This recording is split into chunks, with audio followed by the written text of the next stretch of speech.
चला मित्रांनो, महाराष्ट्राच्या भूगोलचं आता दुसरं प्रकरण आपल्याला बघायचं आहे. प्राकृतिक रचना, फिजिकल स्ट्रक्चर ऑफ महाराष्ट्र. प्राकृतिक रचनेनुसार महाराष्ट्राचे 3 भाग पडतात: कोकण किनारपट्टी, सह्याद्री पर्वतरांगा आणि महाराष्ट्राचे पठार. ठीक आहे. आपण आपल्या विषयाचं जे मूळ आहे ते मूळ बघताना आपण भूरूप सांगितली होती, आणि भूरूप जी आहे ते 3 प्रकारची आहेत. कुठले कुठले? मैदान, पठार आणि पर्वत, 3 असतात बघा. आपल्याकडं कोकण किनारपट्टी जो आहे तो मैदानी प्रदेश आहे. महाराष्ट्र पठार आहे, पठाराचा पट्टा येतो असतो बघा, आणि सह्याद्री पर्वताचा भाग आहे. कोकणाची उंची जी आहे 300 मीटरपर्यंत येते बघा. पठार जे आहे ते जवळपास 600 ते 800 मीटर आहे, आणि सह्याद्रीची उंची 900 पासून ते 1200 मीटरपर्यंत, काही ठिकाणी 1300 मीटरपर्यंत आहे. तर अशा पद्धतीने उंचीनुसारचा हा भाग या ठिकाणी लक्षात घ्यायचे. मग प्रत्येक भाग बघताना त्याची निर्मितीचं कारण काय होतं, त्याचं वैशिष्ट्य काय आहे, लांबी, रुंदी, विस्तार वगैरे काय, ही सगळी माहिती घेत चालायची. एक एक भाग घेऊ आपण. मग सुरुवातीला घेऊ कोकण किनारपट्टी. ठीक आहे. आता या ठिकाणी हे बघा, इकडं समुद्र आहे, हा एवढा चिंचोळा पट्टा कोकण किनारपट्टी आहे. त्याच्यानंतर सह्याद्री, आणि त्याच्यानंतर इकडं पूर्वेकडं पठारी भाग लागत असतो. मग या भागाची आपल्याला माहिती घ्यायची, या पट्ट्याची माहिती घ्यायची आहे आपल्याला. ठीक आहे.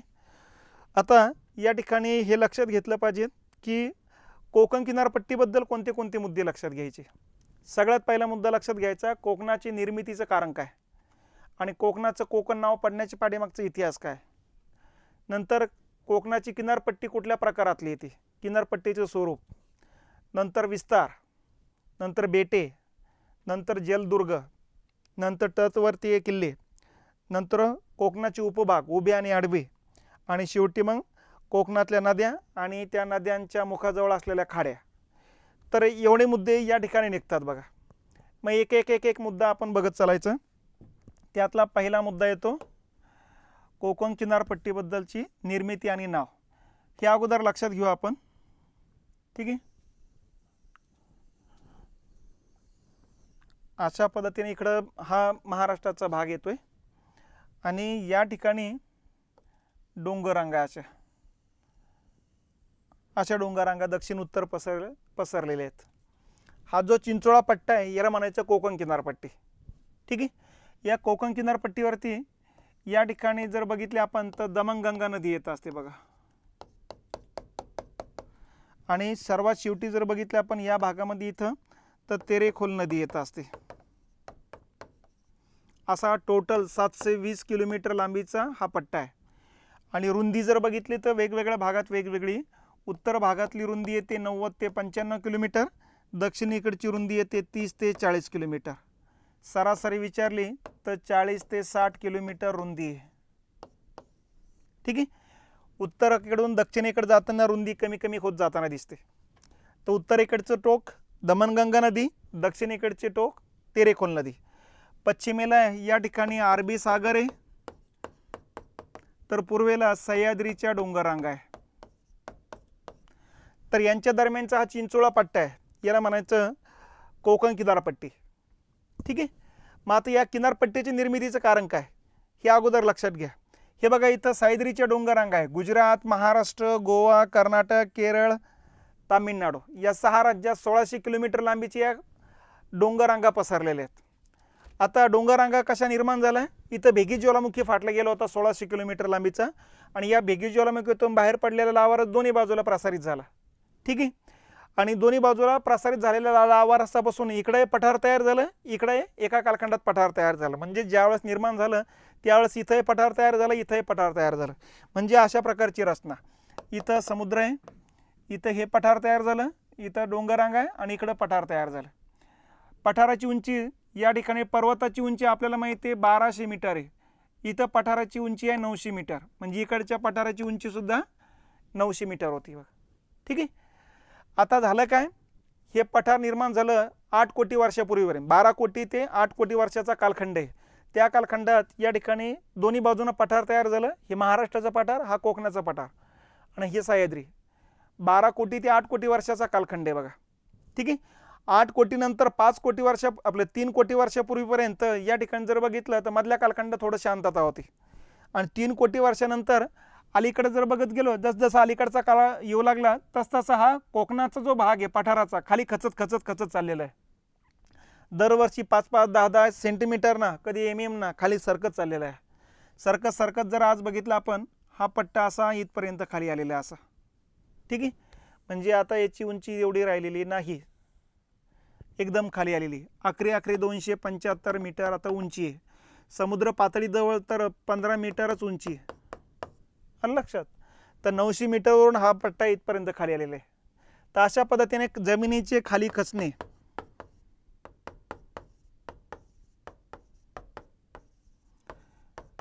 किंवा याला दुसरा शब्द वापरला जातो भूप्रस्तरभंग. जमीन तुकडा पडून खाली खचलेले आहे. तर जमिनीच्या खचल्या गेल्यामुळं कोकणाची निर्मिती आहे. तर भूप्रस्तरभंगामुळे म्हणा किंवा जमिनीच्या खाली खचल्या गेल्यामुळं म्हणा. तर अशा पद्धतीने हा पट्टा खाली खचण्याचे प्रोसेस आज पण चालूच आहे. तर यातून आता 300 मीटरपेक्षा कमी उंचीचा भाग राहिला म्हणून आपण त्याला मैदानी प्रदेश म्हणतो. आता याला कोकणाचा पठार म्हणत नसून कोकणाचा मैदानी प्रदेश म्हणत असतो. तर जमिनीच्या खाली खचण्या गेल्यामुळं कोकणाची निर्मिती आहे. आता या ठिकाणी कोकण नाव पडण्याच्या पाठीमागचं कारण काय? आपल्या या प्रदेशाचं नाव ठेवलेलं आपण कोकण. कोकण नाव पडण्याचं पाठीमागचं जे कारण आहे, या पाठीमागं 2 गट आहेत शास्त्रज्ञांमध्ये. एक गट म्हणतो इथं खाली गोवा आहे, खाली कर्नाटक आहे आणि त्याच्या खाली केरळ आहे.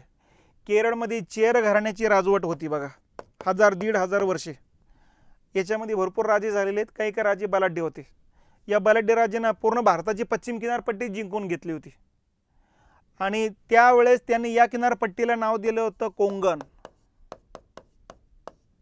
ठीक आहे, महाराष्ट्राची या पट्टीचं नाव ठेवलं त्याने कोंगण आणि असं म्हटलं जातं कोंगणवरूनच कोंकण नाव पडलं असलं पाहिजे. तर असं शास्त्रज्ञांचे 2 गटापैकी एका गटाचं मत आहे. कारण कोंगण हा मल्याळम भाषेतला शब्द आहे. कारण चेर घराणे केरळमधली आणि केरळची बोली भाषा आपलं जी मातृभाषा आहे त्यांची मल्याळम आहे आणि मल्याळममधला हा शब्द आहे ज्याचा अर्थ होतो मावळत्या सूर्याचा प्रदेश. म्हणजे भारताचा जर नकाशा बघितला आपण असा आहे आणि अशी पश्चिम किनारपट्टी, इथं केरळ असेल, इथं महाराष्ट्र आहे. म्हणजे शेवटी त्यांच्या साम्राज्यामध्ये सर्वात शेवटी सूर्य मावळाचा कोकणामध्ये आणि म्हणून त्यांनी या पट्ट्याला मावळत्या सूर्याचा प्रदेश त्या अर्थी शब्द ठेवला होता कोंगण. मग कोंगण म्हणता कोंकण नाव पडलं असलं पाहिजेत अशा शास्त्रज्ञांच्या एका गटाचं मत आहे. दुसरा गट काय म्हणतो की कोकणाचा दक्षिणेकडचा भाग असा निमुळता होत जातो आणि एक कोन तयार करतो आणि पूर्वेकडे जाताना सह्याद्रीचा कोन तयार होतो. या 2 कोनादरम्यानचा हा पट्टा आहे.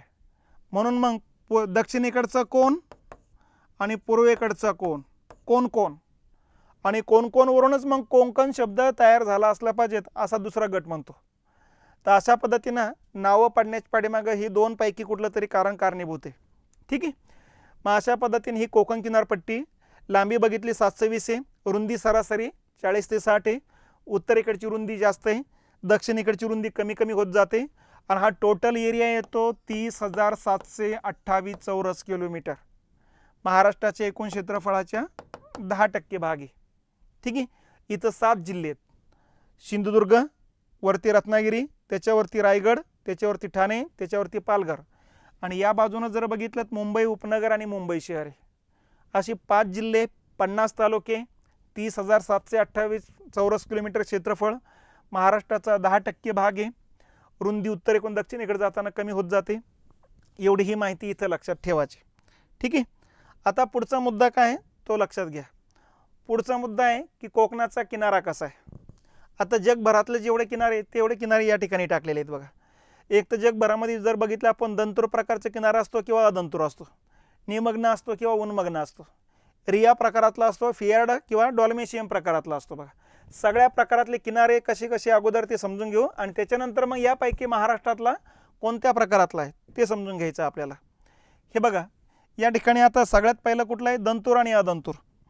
तर आपली या ठिकाणी किनारपट्टी आता दंतूर म्हणजे कुठली आहे तर अशी किनारपट्टी इथं इकडं समुद्र आहे असं आणि त्या किनारपट्टीवरती जो काही जमीन आहे, खडक जो आहे इथं समजून घ्यायचं मऊ खडक आहे. इथे कटिंग खडक आला, परत इथं मऊ खडक आला, इथं परत कटिंग खडक आला. तर थोडक्यात काय अशा प्रकारची कठीण मऊ खडकाची रचना जर असेल किनारपट्टीवर, कठीण मऊ अशा प्रकारची रचना जर असेल तर समजून घ्यायचं की या ठिकाणी सागरी लाटा वारंवार क्षणाक्षणाला या किनाऱ्याला धडकणार आहे. धडकत असताना मऊ खडकाची झीज होते बघा, कठीण खडकाची तेवढी झीज होत नाही.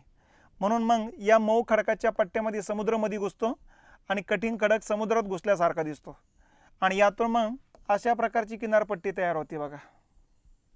आलं लक्षात? आणि अशा प्रकारची किनारपट्टी असेल तर दाताच्या आकारासारखी आहे म्हणून दंतूर किनारपट्टी म्हणायची. आलं लक्षात? आणि जर किनारपट्टीवरचा खडक एकाच प्रकारातला आहे, कठीण सर्व तर सारख्याच प्रमाणात झीज होईल आणि किनारपट्टी थोडी अशी तशी होईल, जास्त काही होणार नाही अशी. तर अशा पद्धतीनं अशी किनारपट्टी असेल तर अदंतूर, अशी किनारपट्टी असेल तर दंतूर. ठीक आहे. मग यापैकी महाराष्ट्रातली किनारपट्टी कुठली आहे तर आपली दंतूर किनारपट्टी येते. दंतूर किनारपट्टी म्हणजे समुद्रात घुसलेला एरियासारखा भाग आहे. ठीक आहे. कारण इथं मऊ आणि कठीण खडकाची समांतर रचना आहे आणि म्हणून दंतूर किनारपट्टी निर्माण झालेली आहे. मग आता या दंतूर किनारपट्टीचे फायदे किंवा तोटे काय तर फायदेच जास्त आहे. पहिला फायदा हा आहे की इथं मऊ खडक होता, त्याची झीज झालं आणि समुद्र तिथं घुसले गेलेलं आहे आणि इथला खडकाची झीज होऊन जे काही रेती तयार झाली ही रेती या पट्ट्यात संचित होते किंवा या पट्ट्यात संचित होते बघा. आणि याच ठिकाणी मग बीच, चौपाटी किंवा पुळण तयार होते. पर्यटकांचं आवडीचं क्षेत्र ही बीचचा एरिया असतो. म्हणून अशा पद्धतीनं जिथं दंतूर किनारपट्टी तिथे बीचची संख्या जास्त, जिथं बीच जास्त तिथं पर्यटक जास्त येतात आणि या पर्यटनामुळं परकीय चलन आणि रोजगार मोठ्या प्रमाणात या पट्ट्यातल्या लोकांना मिळत असतो बघा. ठीक आहे. दुसरा फायदा हा आहे की दंतूर किनारपट्टी असेल तर डायरेक्ट किनाऱ्यापर्यंत समुद्र खोल असतो, उथळ नसतो इथं. आलं लक्षात? म्हणून मोठाले जहाज थेट बंदरापर्यंत येऊ शकतात. तिसरा फायदा हा आहे की दंतूर किनारपट्टीमुळे या ठिकाणी बंदरांची निर्मिती करणं सोपं जातं आणि ही बंदरं नैसर्गिक असतात बघा. आलं लक्षात? खोदकाम करून या ठिकाणी काही समुद्रामध्ये घेतलेला नाही, त्यामुळे नैसर्गिक बंदर आहे. बंदरे नैसर्गिक आहे, मोठाले जहाज थेट बंदरापर्यंत येऊ शकतात. नंबर 3, ही बंदर सुरक्षित पण राहतात कारण चक्रीवादळ सागराकडून जरी जमिनीकडे आलं तर इथं या किनारपट्टीला धडकलं जाणार आहे, इथल्या झाडांना धडकलं जाणार आहे, गावांना, घरांना धडकलं जाणार आहे, डोंगरांना धडकलं जाणार आहे. त्यामुळे चक्रीवादळाची गती इथंच कमी होऊन जाते. बंदरापर्यंत जाईपर्यंत चक्रीवादळाची गती क्षीण झालेली, त्यामुळे ती बंदर सुरक्षित राहते. तर हे दंतूर किनारपट्टीचे फायदे असतात बघा. तर आपली किनारपट्टी कुठल्या प्रकारातली आहे? मग दंतूर आहे, अदंतूर नाही आहे, त्यामुळे फायदे जास्त असतात. त्याच्यानंतर किनारपट्टी निमग्न आहे की उन्मग्न आहे, ठीक आहे, ते लक्षात घ्यायचं. आता हे बघा, असं समजून घ्यायचं, ही जमीन आहे आणि इकडं पलीकडं समुद्र आहे असा, बरोबर आहे. आणि किनाऱ्यावरची इथली हेच काही जो काही जमिनीचा पट्टा आहे, किनाऱ्याचा भाग. आता हा किनाऱ्याचा जो भाग आहे, आता हा वरती चालला की खाली चालला, त्याच्यावरून हे दोन प्रकार आहेत बघा. हा किनाऱ्याचा भाग खाली खचत चालला असेल, ठीक आहे, आणि खाली खचत जात जात जात इथपर्यंत आला असेल तर अशा पद्धतीने खाली खचत जाणार किनारपट्टी असेल तर त्याला म्हणायची निमग्न किनारपट्टी. आणि किनाऱ्याचा भाग असा वरती येत चालला असेल असा असा असा तर त्याला म्हणायचं वरती येत चालला असेल तर उन्मग्न किनारपट्टी. किनाऱ्याचा भाग खाली चालला असेल निमग्न किनारपट्टी. तर या ठिकाणी किनाऱ्याच्या भागावर डिपेंड आहे, पलीकडे समुद्र आहे, ही जमीन आहे, बरोबर आहे. जमीन अशी वरती चालली किनाऱ्यावरची उन्मग्न किनारा, किनाऱ्याचा भाग खाली चालला निमग्न किनारा. मग आपली किनारपट्टी दोन्ही प्रकारामध्ये पण येते. मुंबई आणि त्याच्या आसपासच्या परिसरामध्ये या ठिकाणी निमग्न किनारपट्टी म्हणजे जमीन खाली खचत चाललेली, म्हणजे समुद्र जमिनीवर येण्याची शक्यता जास्त आहे तिथं. आणि रत्नागिरी आणि त्याच्या आसपासच्या परिसरामध्ये उन्मग्न किनारा आहे, म्हणजे ती जमीन वरती येत चाललेली आहे आणि आता समुद्र वरतून खाली बघावं लागतं आपल्याला. आलं लक्षात? आणि खालच्या भागामध्ये जमिनीला या ठिकाणी सागरी लाटा धडकून धडकून गुहा वगैरे तयार झालेले आहेत बघा. तर अशा पद्धतीनं उन्मग्न आणि निमग्न हा दोन प्रकार लक्षात ठेवायचा. मग आपल्याकडे दोन्ही प्रकारातली उत्तर कोकण निमग्न किनारपट्टी आहे, दक्षिण कोकण उन्मग्न किनारपट्टी, ठीक आहे. आता तिसरा एक प्रकार आहे रिया किनारपट्टी, फियार्ड आणि डॉल्मेशियन, ठीक आहे. आता रिया किनारपट्टी म्हणजे काय तर इकडं लक्षात घ्यायचं, असं इथं समुद्र आहे असं, आणि या किनारपट्टीला इकडून अशा नद्या येऊन मिळतात बघा. ही एक नदी येऊन मिळते, ही एक नदी येऊन मिळते, ही एक नदी येऊन मिळते. अशा किनारपट्टीला समांतर काटकोन रूपामध्ये भरपूर नद्या येत असेल आणि सागराचं पाणी या नदीच्या मुखातून आतपर्यंत जात असेल इथपर्यंत जात आहे समजून घ्यायचं. तर अशा किनारपट्टीला म्हणायचं रिया प्रकारातली किनारपट्टी. आलं लक्षात. त्यामुळे असं समुद्रामध्ये जाताना जागोजागी दिसेल तुम्हाला. तर आपली रिया प्रकारातली किनारपट्टी येत असते बघा. ठीक आहे. फियार्ड किनारपट्टी म्हणजे काय, समुद्राला जागोजागी हिमनदी येऊन मिळत असेल आणि हिमनदीच्या मुखातून समुद्राचं पाणी, भरतीचं पाणी घुसत असेल तर फियार्ड किनारपट्टी. आपल्याकडे हिमनद्या नाही आहे, त्यामुळं आपल्याकडे फियार्ड किनारपट्टी कुठंच नाही, टोटल भारतातच नाही कुठं. आलं लक्षात. हां, शीतकटिबंधामध्ये दिसतील. शीतकटिबंधामध्ये हिमनद्या सागराला येऊन मिळत असतात आणि जिथं हिमनद्या येऊन मिळतात तिथे हिमनदीच्या मुखाजवळ सागराचं भरतीचं पाणी मध्ये जात असेल तर फियार्ड किनारपट्टी. नदी येऊन मिळत असेल तरी या किनारपट्टी. आलं लक्षात. आणि तिसरा प्रकार आहे डॉल्मेशियन किनारपट्टी. डॉल्मेशियन किनारपट्टी म्हणजे काय, हिमनद्या असू द्या किंवा नद्या असू द्या, या हिमनद्याने किंवा नदीने आणलेला जो काही गाळ आहे त्या गाळापासून नदी मुखाजवळ किंवा हिमनदीच्या मुखाजवळ बेटं निर्माण झाले असतील तर अशा किनारपट्टीला म्हणायचं डॉल्मेशियन किनारपट्टी. आलं लक्षात. मग आता आपण जर किनारपट्टीवर बघितलं कोकणाच्या, तर डॉल्मेशियन किनारपट्टी इकडे येणार नाही, कारण कोकणातल्या नद्यांची लांबी कमी, गाळ कमी आणतात आणि त्या गाळापासून काही बेटं तयार होत नाही. आलं लक्षात. पूर्व किनारपट्टीवर भारताचे जर बघितलं तर गंगा आणि ब्रह्मपुत्र नदीने आणलेल्या गाळापासून मोर बेटं निर्माण होतात बघा नदीमुखाजवळ. म्हणून मग गंगा आणि ब्रह्मपुत्र नदीच्या मुखाजवळ कोणता किनारा असेल तर डॉल्मेशियन किनारा येईल तो. ठीक आहे. आणि कोकणाचा किनारा जर विचारला तर या प्रकारातला येईल बघा. तर आपल्याकडं कोकणाची किनारपट्टी कशी, यामध्ये विचारलं तर दंतर किनारपट्टी, यामध्ये विचारलं तर दोन्ही प्रकारातली, या तिन्हीमध्ये विचारलं तर या प्रकारातली. ठीक आहे. या दोघांमध्ये विचारताना एक्झॅक्टली उत्तर कोकणातले विचारले तर निमग्न आहे, दक्षिण कोकणात विचारली तर उन्मग्न आहे. तर या पद्धतीनं किनाऱ्याचे हे स्वरूप लक्षात घ्यायचं. ठीक आहे. आता पुढचा जो मुद्दा येतो, आपल्या किनारपट्टीला बेटं पण आहेत, पण ही बेटं काही नदीने आणलेल्या गाळापासूनची नाही. ही बेटं समुद्रात या ठिकाणी अगोदर पर्वतरांगा होत्या, पर्वताच्या शिखराचा भाग म्हणजे ती बेटं आहे ती. ठीक आहे. मग आता उत्तरेकडून दक्षिणेकडे जाताना जी बेटं लागतात, ही बेटं कुठली कुठली असं लक्षात घ्या. अशी किनारपट्टी बघा, इकडं असा मुंबईचा पट्टा आहे, हा खालचा भाग आहे. उत्तरेकडून दक्षिणेकडे जाताना अशी ही 10-11 बेटं लक्षात ठेवायची. इथं मुंबई शहर आहे, हे मुंबई उपनगराचा पट्टा आहे. हा उपनगराच्या पट्ट्यामध्ये इथं मड नावाचं बेट येते, त्याच्याच बाजूला आंबू आहे, त्याच्या बाजूला साष्टी आहे. अशी 3 बेटं मुंबई उपनगर आहेत. खाली मुंबई शहराचं बुचर बेट लागत असतं, या ठिकाणी लागतं बघा ते, हे मुंबई शहरामध्ये येत असतं. नंतर इकडं रायगड जिल्हा सुरुवात होतोय. रायगड जिल्ह्यामध्ये इथं घारापुरी बेट लागतं. या घारापुरी बेटावरतीच मग एलिफंटा नावाचं लेणी असतो बघा. त्याच्यानंतर उंदेरी, खांदेरी. ठीक आहे. त्याच्यानंतर 8 नंबरला कुलाबा, 9 नंबरला जंजिरा, 10 नंबरला कासा. ठीक आहे. आणि डायरेक्ट खाली इथं सिंधुदुर्ग जिल्ह्यामध्ये कोरटे नावाचं बेट आहे बघा. या कोरटे बेटावरती सिंधुदुर्ग नावाचा जलदुर्ग या ठिकाणी अस्तित्वात आहे. तर अशा पद्धतीने हे 10-11 बेटांचं दक्षिणेकडे जातानाचा, उत्तरेकडे जातानाचा क्रम लक्षात ठेवायचा. हा दक्षिणेकडे जातानाचा क्रम आहे. ठीक आहे. मग बेटं लक्षात आले की त्या बेटांवरतीच या ठिकाणी जलदुर्ग आहेत. बऱ्यापैकी बेटांवरती, बऱ्याच बेटांवरती जलदुर्ग आहे. आता हे किल्ले, आलं लक्षात. किल्ल्याचे वेगवेगळे प्रकार असतात. चारही बाजूनं पाण्याने वेढलेले किल्ले असेल तर जलदुर्ग, एकाच बाजूनं पाण्याने वेढलेले असेल तटवर्तीय किल्ले, डोंगरावरती किल्ले असेल तर गड किल्ले, सकल जमिनीवर असेल भुईकोट किल्ले. अशा पद्धतीने किल्ल्याचे असे प्रकार आहेत. मग आता कोकण किनारपट्टी बघतोय, चारही बाजूने वेढला असेल तर जलदुर्ग आहे, एकाच बाजूने पाण्याने वेढला असेल तटवर्ती किल्ले. मग दोन्ही पण किल्ल्याचा क्रम जिल्ह्यानुसार आणि दक्षिणेकडे जातानाचा क्रम लक्षात घ्यायचा. मग आता हे दक्षिणेकडे जातानाचा क्रम आहे बघा जलदुर्गाचा. सगळ्यात उत्तरेकडे खांदेरी उंदेरी लागतोय रायगड जिल्ह्यामध्ये. ठीक आहे. त्याच्या खाली जंजिरा रायगड जिल्ह्यामध्येच. हा अजिंक्य किल्ला आहे, आतापर्यंत जिंकता आलेला नाही हा बहुतांशी. भारतभरात अजिंक्य 2च किल्ले, जंजिरा आणि देवगिरी. ठीक आहे, औरंगाबादचा. त्याच्यानंतर कासा. ठीक आहे. तर हे तिन्ही जिल्हे येतात रायगड जिल्ह्यामध्ये. सुवर्णदुर्ग रत्नागिरी जिल्ह्यामध्ये. विजयदुर्ग जो आहे तो सिंधुदुर्ग आणि रत्नागिरीच्या बॉर्डरवर आहे, त्यामुळं काही पुस्तकाने रत्नागिरी दिला असेल, बरोबर आहे. काहीने सिंधुदुर्ग जिल्हा दिला, बरोबर आहे. ठीक आहे. आणि शेवटी सिंधुदुर्ग नावाचा जलदुर्ग आहे, कोरटे बेटावरती येतो हा. ठीक आहे, सिंधुदुर्ग जिल्ह्यामध्ये.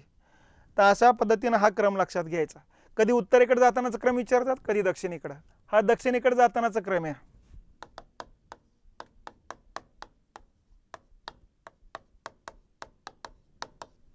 ठीक आहे, आणि जिल्ह्यानुसार हे लक्षात घ्यायचं. आता पुढचं आहे समुद्र तटीय किल्ले, तटवर्ती भागातले किल्ले. उत्तरेकडून दक्षिणेकडे जाताना असा जर भाग असेल तर इथं पालघर जिल्ह्यामध्ये 2 आहेत, अर्नाळा आणि इथं वसई, हे 2 येतात बघा. खाली इथं ठाणे जिल्हा आहे आणि याच्या खाली रायगड जिल्हा आहे. रायगड जिल्ह्यात 2 आहेत. कुठले कुठले? द्रोणागिरी, ठीक आहे, आणि चौला. आणि खाली रत्नागिरी आहे. रत्नागिरी जिल्ह्यामध्ये पण 2 आहेत, एक आहे जयगड आणि एक आहे रत्नगड.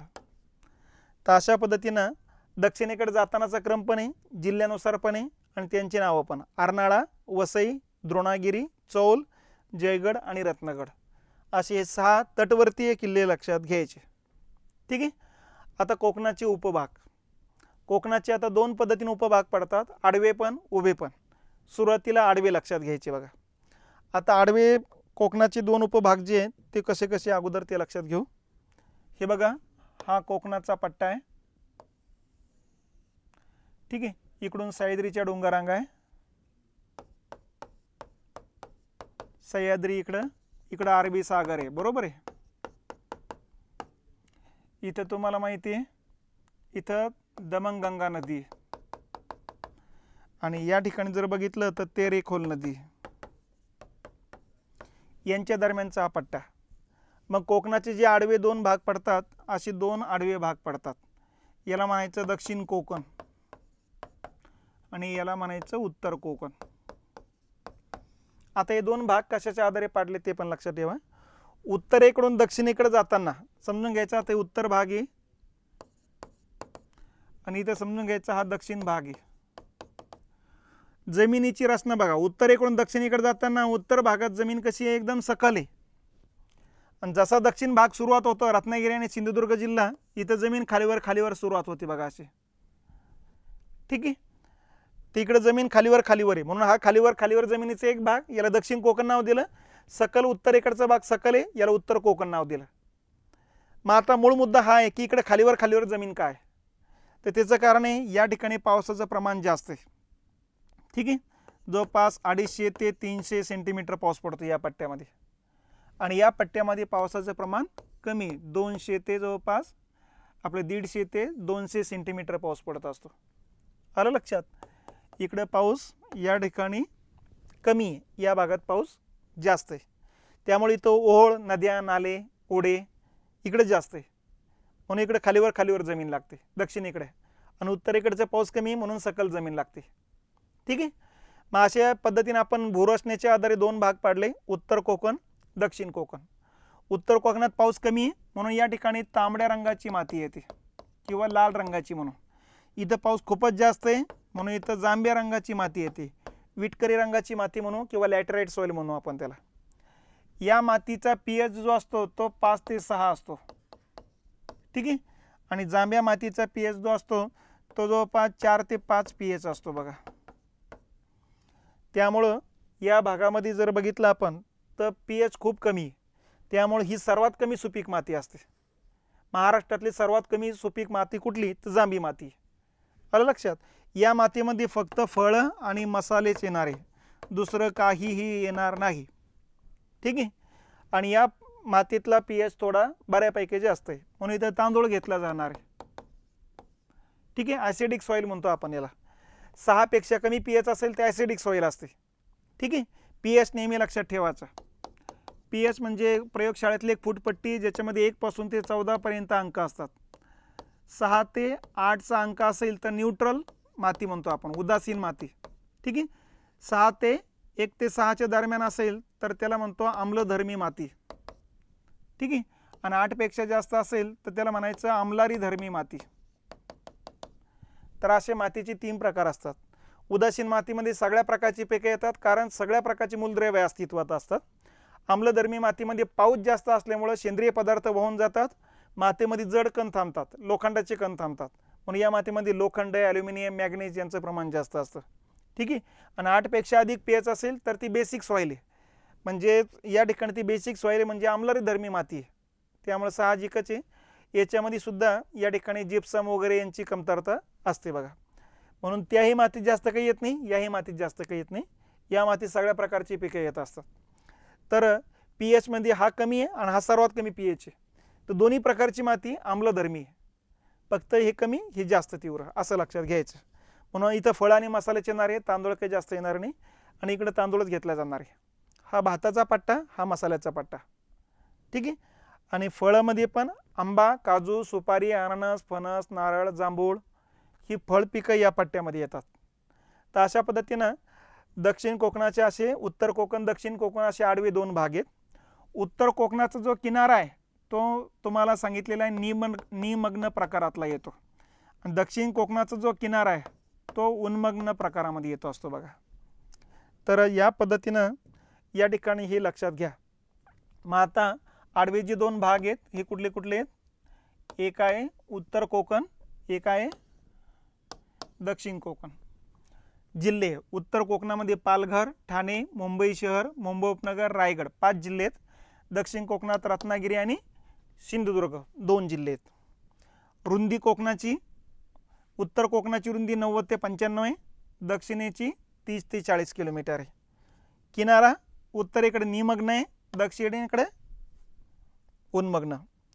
पाऊस उत्तरेकडे 150 200, इकडे 250 ते 300 सेंटीमीटर आहे. मृदा उत्तरेकडे तांबडी माती आहे, दक्षिणेकडे जांभी आहे. पिकं उत्तरेकडे तांदूळ, चिकू आणि केळी, दक्षिणेकडे फळं आणि मसाले आहेत. तर अशा पद्धतीनं कोकणाचे उपभाग आडव्या स्वरूपातले लक्षात घेतले पाहिजेत. तर हे उत्तरेकडून दक्षिणेकडे जाताना हा पट्टा बघा, उत्तर कोकण हा दक्षिण कोकण खालीवर खालीवर आहे. त्याच्यानंतर मग पुढचा भाग येतो कोकणाचे उभे उपभाग, ठीक आहे. आता उभे उपभाग कसे ते पण लक्षात घ्या. हे बघा, इकडं अरबी समुद्र आहे, हा इथं कोकण हा टोटल, आणि इकडं सह्याद्रीच्या डोंगररांगा लागतात. तर इथून या ठिकाणी इथपर्यंत कोकण आहे, बरोबर आहे. या भागाचे परत दोन भाग पाडले जाते, हा एक भाग आणि हा एक भाग. आता इकडचा जो भाग आहे हा एकदम समुद्राच्या पातळीलगतचा भाग आहे, हा खाली आहे म्हणून याला म्हणायचं खलाटी. आता पूर्वेकडे जाताना डोंगराकडे चाललो त्यामुळे हा भाग वरती वरती होत चालला म्हणून याला म्हणायचं वलाटी. तर अशा पद्धतीने कोकणाचे उभे दोन भाग पाडले जातात, ही खलाटी वलाटी, ठीक आहे. मग आता इथं होतं काय, याची उंची जर बघितली तर 15 मीटरच आहे, याची उंची जर बघितली तर 275 मीटर आहे, ठीक आहे. मग इकडूनच वारे येतात, ढग येतात, हे ढग इथं अडवले जातात, इथं प्रचंड पाऊस पडतो. इथं पावसाचं प्रमाण असतं 300 ते 400 सेंटीमीटर या पट्ट्यामध्ये, वलाटी पट्ट्यामध्ये, कारण वरचा भाग येतो. आणि या पट्ट्यामध्ये पावसाचं प्रमाण असतं 150 ते 200, या पट्ट्यात पाऊस कमी असतो. इकडे पाऊस जास्त आहे म्हणून इथं जांभी माती आहे, सह्याद्रीला लागून असलेल्या पश्चिम किनारपट्टीला जांभी माती असते. आणि इथं पडणारा पावसाचा थेंब ना थेंब इकडे येतो, त्या पावसासोबत मातीचे कण येतात, इथं गाळाची माती आहे. मग तर खलाटी भागात गाळाची माती आहे, वलाटी भागात जांभी माती. जांभ्या माती तुम्हाला सांगितलेले फळ आणि मसाल्याचे येणार आहे, दुसरं काही येणार नाही इथं. आणि इथं गाळाची माती, याचा अर्थ तांदूळ येणार आहे इथं, म्हणून हा भाताचा पट्टा आहे किंवा तांदळाचा पट्टा येतो बघा. तर अशा पद्धतीनं हा एक भाग लक्षात घ्यायचा. कसे कसे उभे भाग, खलाटी आणि वलाटी, समजते ना. असा कोकणाचा भाग असेल, महाराष्ट्र असा असेल, इथं सह्याद्री असेल, तर याचे दोन भाग आहे, हा एक भाग खलाटी, हा एक भाग वलाटी, ठीक आहे. मग प्रदेश, खलाटी प्रदेश किनारपट्टी जवळ आहे, वलाटी प्रदेश सह्याद्रीच्या पश्चिम भागालगत आहे. उंची खलाटीची उंची 15 मीटरपर्यंत आहे, ही 275 आहे. पाऊस इथं 150 200 सेंटीमीटर पाऊस पडतो खलाटी पट्ट्यामध्ये, वलाटी 300 400 पडतो, ठीक आहे. मृदा खलाटी भागामध्ये गाळाची माती आहे, तर वलाटी भागामध्ये तांबडी आणि जांभ्या प्रकारातली माती येते, ठीक आहे. पिकं खलाटी भागामध्ये तांदूळ पीक घेतलं जात असतं, तर वलाटी भागामध्ये फळ आणि मसाले घेतले जात असतात बघा. तर अशा पद्धतीनं उभे पण उपभाग लक्षात ठेवा, आडवे पण उपभाग लक्षात ठेवा. आता पुढचा मुद्दा येतो, शेवटचा मुद्दा याच्यातला, कोकणातील नद्या आणि खाड्या. तर इथं आता हे तुम्हाला दिसणार नाही, आपण याचं थोडं विस्ताराने घ्यायचं आहे बघा. पहिलं कोकणातल्या नद्यांचं वैशिष्ट्य लक्षात ठेवा. कोकणातल्या ज्या नद्या आहेत या सगळ्या नद्या सह्याद्री डोंगररांगात उगम पावतात. नंबर 1. सगळ्या नद्या अरबी सागराला जाऊन मिळतात. नंबर 2. सर्व नद्या पश्चिम दिशेने वाहतात, पश्चिम वाहिनी आहे. नंबर 3. सर्व नद्या अतिशय उंच भागाकडून कमी उंचीच्या भागाकडे वाहत असल्यामुळे वेगाने वाहतात. तर वेगाने वाहणाऱ्या नद्या आहेत. नंबर 4. नंबर 5. पावसाळ्यातच तुडुंब भरून वाहतात. या बाकीचा कालखंड कोरड्या ठाक असतात बघा. तर हंगामी वाहणाऱ्या नद्या आहेत. नंबर 5. नद्यांची लांबी कमी आहे कारण कोकणाची रुंदी कमी आहे. नंबर 6. उत्तर कोकणामध्ये या ठिकाणी उत्तर कोकणाची रुंदी जास्त आहे म्हणून उत्तर कोकणातल्या नद्यांची लांबी जास्त आहे. आणि जसं दक्षिणेकडे जावं तसं नद्यांची लांबी पण कमी होत जाते कारण दक्षिण कोकणाची रुंदी पण कमी होत जाते. ठीक आहे. मग कोकणातले सर्वाधिक लांबीच्या नद्यांमध्ये 1 नंबरला वैतरणा येते बघा. ठीक आहे. 154 किलोमीटर लांबीची आहे. आणि त्याच्या खालोखाल उल्हास येत असते 130 किलोमीटर लांबीची येते. तर ह्या 2 नद्या लक्षात ठेवायच्या आणि ह्या दोन्ही पण उत्तर कोकणातूनच वाहतात. ठीक आहे. त्याच्यानंतर नदीच्या मुखाजवळ खाड्याची निर्मिती होते. मग खाडी म्हणजे काय? अशी नदी येत असते सागराला, इथं सागर असेल तर सागराचं भरतीचं पाणी नदीच्या मुखातून आत जातं. मग आता समजून घ्यायचं इथपर्यंत पाणी जातं तर इथपर्यंतचं एरिया म्हणजे खाडी आहे. मग इकडं नदीतलं पाणी इकडे येत असताना हे पाणी गोडं असतं बघा. हा गोड्या पाणीचा पट्टा आहे. सागरातलं पाणी खारे पाणी आहे बघा. ठीक आहे. आणि या पट्ट्यातलं पाणी जे आहे निमखारं पाणी आहे. हे असं लक्षात घ्यायचं. मग आता या ठिकाणी लक्षात घेतलं पाहिजे निमखाऱ्या पाण्यामध्ये कोळंबी नावाचा मासा मोठ्या प्रमाणात पैदास होतो.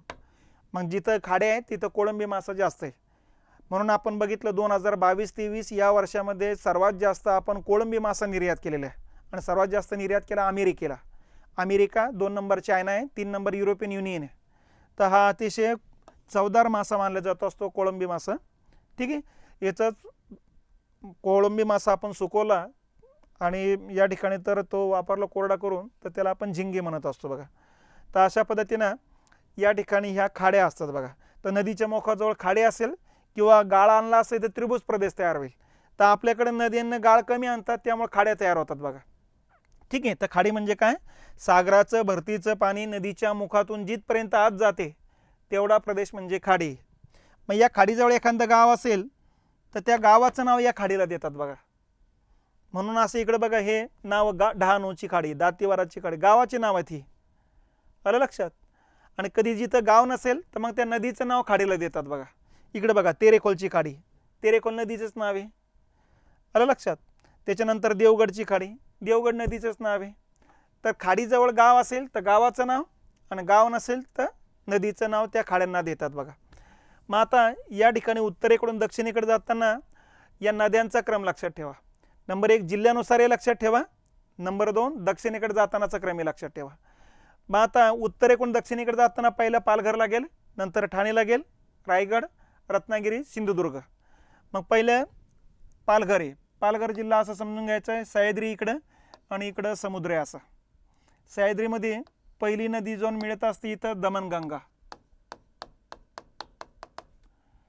त्याच्याच बाजूने अशी वाहत असते सूर्या. या बाजूने अशी करत जात असते वैतरणा. या बाजूने येत असते तानसा. या एवढ्या नद्या येतात पालघर जिल्ह्यातला. मग हा एवढा पालघर जिल्हा आहे असा. ठीक आहे. आता या नदीच्या मुखाजवळ जर बघितलं आपण तर इथं थोडं दक्षिणेकडं डहाणूची खाडी आहे आणि या तिन्ही नद्याच्या मुखाजवळ इथं दातीवाराची खाडी आहे. ठीक आहे. मग खाली येतो ठाणे जिल्हा. आपण असंच चालू देऊ. ठाणे जिल्ह्यामध्ये जर बघितलं आपण तर इथून असं करत करत करत जाणार नदी आहे उल्हास. ठीक आहे. इलाच उल्हासलाच या बाजूने येऊन मिळत असते अशी मुरबाडी. या बाजूने येऊन मिळते काळू. या बाजूने येऊन मिळत असते भातसई. या 4 नद्या लक्षात ठेवायच्या ठाणे जिल्ह्यातल्या. आणि या नदीचे 2 प्रवाह तयार होतात. मग असा एक प्रवाह इकडून येतो, एक प्रवाह इथं. इथं मुंबई उपनगर, मुंबई शहर आहे असं. मग इकडून जो प्रवाह आहे या प्रवाहावरती वसई नावाचं गाव आहे म्हणून याला म्हणायचं वसईची खाडी, आणि इकडच्या शाखेवरती इथं ठाणे शहर आहे म्हणून याला म्हणायची ठाण्याची खाडी. तर ठाण्याच्या खाडीचा समावेश रामसर यादीत करण्यात आलेला आहे. आत्ता हे एक लक्षात असू द्या, 2022ला रामसर यादीत समावेश झालेला आहे. रामसर यादी दलदलयुक्त प्रदेशातील जीवजंतूंचं संरक्षण करणारी यादी असते. रामसर हे इराणमधलं शहर आहे. त्या ठिकाणी दलदलयुक्त प्रदेशातील जीवजंतूंच्या संरक्षणासाठी यादी घोषित करायला सुरुवात झाली, ज्याला रामसर यादी म्हणतात. या यादीमध्ये भारतातले 75 स्थळे आणि महाराष्ट्रातले 3 स्थळांचा समावेश आहे. त्यापैकी पहिलं स्थळ येतं नांदूर मधमेश्वर पक्षी अभयारण्य, नाशिक जिल्ह्यामध्ये 2019ला समावेश झाले. लोणार सरोवराचा 2020ला समावेश झाला आणि 2022ला ठाणे जिल्ह्यातल्या ठाणे खाडीचा समावेश झालेला आहे. ठीक आहे. तर अशा पद्धतीने नद्याही बघत चला, त्याचं काही वैशिष्ट्य असेल तेही लक्षात घेत चला, आणि जिल्ह्यानुसार पण चला. हा पालघर जिल्हा, हा ठाणे जिल्हा, आणि त्यांच्या खाड्या पण लक्षात घेत चालायच्या. ठीक आहे. त्याच्यानंतर पुढचा रायगड जिल्हा लागतो बघा.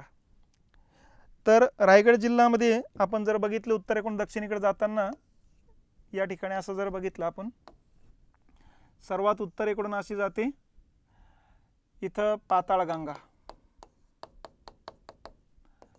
बाजूलाच वाहत असते आंबा, नंतर कुंडलिका,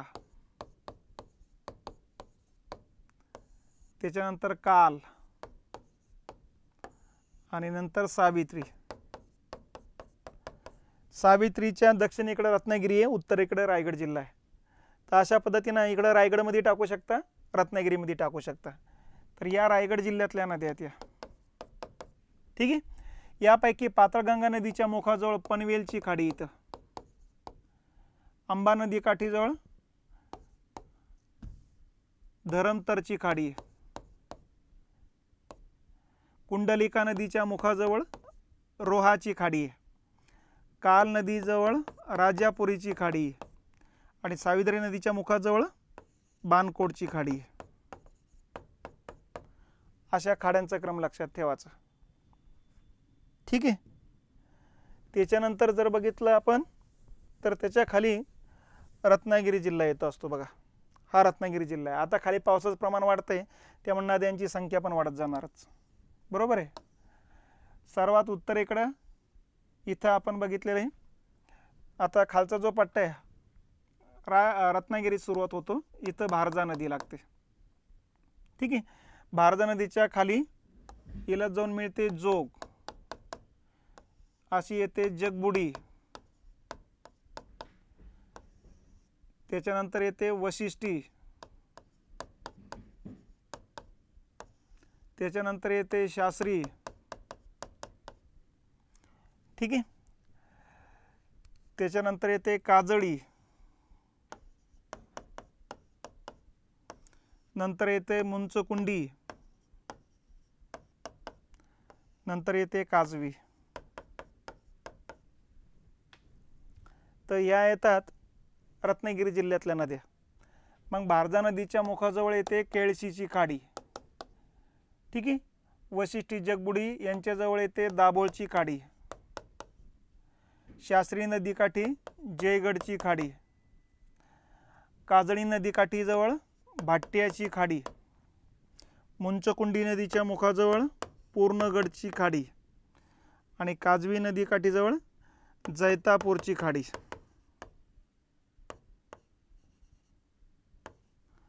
अशा पद्धतीनं हा खाड्यांचा प्रदेश लक्षात घ्यायचा बघा. या नद्या, या खाड्या ह्या येतात रत्नागिरी जिल्ह्यातल्या नद्या आहेत या. आणि त्याच्या पलीकडे जर बघितलं आपण तर इकडे येतात मग सिंधुदुर्ग जिल्हा आहे खाली. मग आपण असं लक्षात घ्यायचं, हा सिंधुदुर्ग जिल्हा आहे. सिंधुदुर्ग जिल्ह्याच्या बॉर्डरवरून वाहते शुक नदी, यालाच म्हणायचं वाघोटण. ठीक आहे. नंतर वाहत असते देवगड, त्याच्यानंतर गड, नंतर आचरा, नंतर देवगड, नंतर आचरा आहे, त्याच्यानंतर येते गड, नंतर येते कर्ली आणि शेवटी येते तेरेखोल. तर या सिंधुदुर्ग जिल्ह्यातल्या नद्या आहेत. इथं शुक नदीजवळ विजयदुर्गची खाडी येत असते बघा. देवगडजवळ देवगडचीच खाडी आहे. आचऱ्याजवळ आचराची खाडी आहे. गड नदीच्या मुखाजवळ कालावलीची खाडी लागते बघा. कर्ली नदीच्या मुखाजवळ कर्लीची खाडी आहे आणि तेरेखोल नदीच्या मुखाजवळ तेरेखोलचीच खाडी आहे. तर हा सिंधुदुर्ग जिल्हा येतो असतो. ठीक आहे. या सिंधुदुर्ग जिल्ह्यातल्या नद्या आणि खाड्यांचा क्रम लक्षात ठेवा. तर ह्या महत्त्वाच्या नद्या आहेत बघा. या दिसत असतील तर या पद्धतीने बघा. नसतं मग या ठिकाणी आपण आत्ता बघितलेल्याचे या पद्धतीने लक्षात ठेवायचं. असा हा कोकणाचा पट्टा येतो असतो बघा. इथं नद्यांची यादी दिलेली आहे. ही बघा, एक खाड्या आहे, इथं नद्या आहे आणि समोर जिल्हे आहेत. ठीक आहे. दातीवारा, तानसा, वैतरणा पालघरमध्ये, वसई, उल्हास पालघरमध्ये. हे बघा, उल्हास नदीवर वसईची पण खाडी आहे, ठाण्याची पण खाडी आहे. ठीक आहे. मनोरी, मालाड, माहीम मुंबई उपनगरातल्या खाड्या लागतात या. नंतर पनवेल पाताळगंगा नदीवर आहे. धरमतर, अंबा नदी, रोहा, कुंडलिका, राजापुरी, काळ आणि बाणकोट, सावित्री रायगड जिल्ह्यातल्या नद्या आणि खाड्या. कोळशी खाडी भारजा नदीजवळ आहे. दाभोळची खाडी वशिष्ठी, जयगडची खाडी शास्त्री, भाट्टीची खाडी काजळी. ठीक आहे. त्याच्यानंतर पूर्णगडची खाडी मुंचकुंडी आणि जैतापूरची खाडी काजवी नदीच्या मुखाजवळ आहे. रत्नागिरी जिल्ह्यातले आता या. आणि शेवटी सिंधुदुर्ग जिल्हा वाघोटन किंवा विजयदुर्गची खाडी म्हणतो आपण. ही बॉर्डरवर आहे रत्नागिरी आणि सिंधुदुर्गाच्या. देवगडची खाडी देवगड नदीवर आहे. आचऱ्याची खाडी आचरा नदीवर आहे. सिंधुदुर्ग जिल्ह्यातल्या सगळ्या. कालावलीची खाडी गड नदीवर आहे. कर्लीची खाडी कर्ली नदीवर आहे आणि तेरेखोलची खाडी तेरेखोल नदीवर आहे. तर जिल्हा, नद्या आणि या खाड्या असा क्रम लक्षात ठेवायचा. म्हणजे जिल्ह्यावरही प्रश्न येऊ द्या, खाड्यावर येऊ द्या, नद्यावर येऊ द्या किंवा कोणत्या नदीवर कोणत्या खाड्या तसं जोड्या लावा येऊ द्या, सगळ्याच पद्धतीनं याची तयारी करून ठेवायची. ठीक आहे. तर अशा पद्धतीनं या ठिकाणी हा खाड्यांचा नद्यांचा क्रम आहे आणि आपली ही कोकण किनारपट्टी येते. आता कोकणाचं वैशिष्ट्य काय ते लक्षात ठेवा. कोकणाचं पहिलं वैशिष्ट्य आहे इथं 7 जिल्हे. दुसरं वैशिष्ट्य दंतूर किनारपट्टी आहे आपली, रिया प्रकारातली किनारपट्टी आहे, निमग्नपणे आणि उन्मग्नपणे. ठीक आहे. कोकण किनारपट्टीवर पाऊस जास्त आहे कारण सह्याद्रीला वारे आडवला जात असतात आणि सागराकडून बाष्पयुक्त वारे येत असतात. त्यामुळे पाऊस जास्त असल्यामुळे तांबडी किंवा जांभी माती आहे. म्हणून इकडं भाताचा पट्टा आहे किंवा फळं आणि मसाल्याचा पट्टा आहे. दाट जाडीचा पट्टा आहे. पर्यटन व्यवसाय मोठ्या प्रमाणात चालतो. पर्यटन हिरवगाळ असलेल्या झाडांमुळं किंवा समुद्र किनाऱ्यामुळे पर्यटनामुळे रोजगार मिळतो, परकीय चलन मिळत असतं बघा. ठीक आहे. समुद्र जवळ आहे त्यामुळे दमट वातावरण आहे आणि दमट वातावरण आहे म्हणून दिवसाचं तापमान खूप जास्त होत नाही, रात्रीचं तापमान खूप कमी होत नाही. त्यामुळे सम हवामान या पट्ट्यामध्ये. म्हणून लोकसंख्येसुद्धा आपले 3, 3.5, 4 कोटी लोकसंख्या या पट्ट्यामध्ये. सगळ्यात जास्त महानगरपालिका याच पट्ट्यामध्ये येतात. ठीक आहे. तर अशा पद्धतीनं या ठिकाणी कोकणाची वैशिष्ट्ये लक्षात ठेवा. कोकण किनारपट्टीवर टोटल सध्या 54 बंदर आहे. त्यापैकी मुंबई आणि न्हावा आंतरराष्ट्रीय स्तरावरची बंदर आहे. ठीक आहे. न्हावा भारतातलं पहिलं आधुनिकीकरण झालेले बंदर आहे आणि सर्वाधिक कंटेनर वाहतूक करणारं बंदर आहे. त्याच्यानंतर रेड्डी बंदर जे आहे सिंधुदुर्ग जिल्ह्यामध्ये ते मॅग्नीज आणि लोह खनिज निर्यात करण्यासाठी प्रसिद्ध असलेलं बंदर मानलं जातं बघा. तर अशा पद्धतीनं या ठिकाणचे बऱ्यापैकी बंदर हे लक्षात घ्यायचे आणि हा बाकीचा भाग लक्षात ठेवा. ठीक आहे. मग आता या कोकणाबद्दलचे जे प्रश्न आलेले आहेत आयोगाचे ते थोडक्यात लक्षात घ्या. 2015चा प्रश्न आहे. मालवण जवळील खांदेरी बेटावर सिंधुदुर्ग जलदुर्ग आहे आणि एलिफंटा लेणी उंदेरी बेटावर आहे. ठीक आहे. हे दोन्ही पण मुद्दे चुकीचे आहे. मालवण जवळ खांदेरी बेट नाही आहे तर इथं कुर्टे बेट येतं असतं बघा आणि त्या कुर्टे बेटावर सिंधुदुर्ग नावाचं जलदुर्ग आहे. त्यामुळे हे वाक्य जे आहे चूक आहे. आणि एलिफंटाजवळ या ठिकाणी उंदेरी बेटावरती या ठिकाणी एलिफंटा लेणी उंदेरी बेटावरती नाही, उंदेरी बेटावर नाही घारापुरी बेटावरती असं पाहिजे होतं. त्यामुळे हेही चुकीचे. आता या ठिकाणी उत्तर येतो आपलं 4 अ आणि ब अयोग्य. दुसरा मुद्दा आहे खाड्यांचा क्रम उत्तरेकडून दक्षिणेकडे. हे बघा वसई पहिली लागेल, जैतापूर आहे, नंतर देवगड, जयगड. नाही हे क्रम चुकला.